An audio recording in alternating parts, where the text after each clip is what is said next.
Hi guys, in this video, I'm going to teach you Monday.com how to add a priority column to tasks. First, open Monday.com and land on your homepage.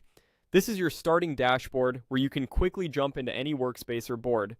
Make sure you're signed into the account where your project lives. Next, open the board that contains your tasks. I'll use a sample project as the example. Your board is the table where each row is a task and each column stores a specific type of information like assignee, due date, or status.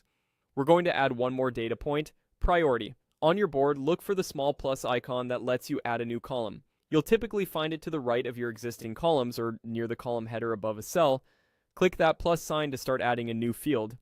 A panel or menu will appear asking what kind of column you want to add. In the search bar, type priority. This narrows the list so you can quickly find Monday.com's built-in priority column, which uses clear, color-coded labels.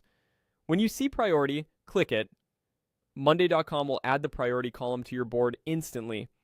If it appears at the far right, don't worry, you can drag it to wherever it makes the most sense, such as next to status or due date.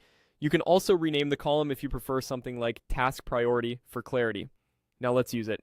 Click inside a cell under the new priority column for any task. A list of colored options will appear.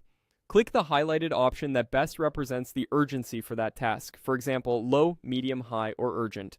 The cell will fill with a bright highlight, making it easy to scan your board and spot what needs attention first. A few quick tips to get more value from this column. You can filter or sort your board by priority to focus on the most critical items, and you can adjust the label names and colors in the column settings to match your team's terminology. Keeping your priorities consistent across the board helps everyone align on what to tackle next.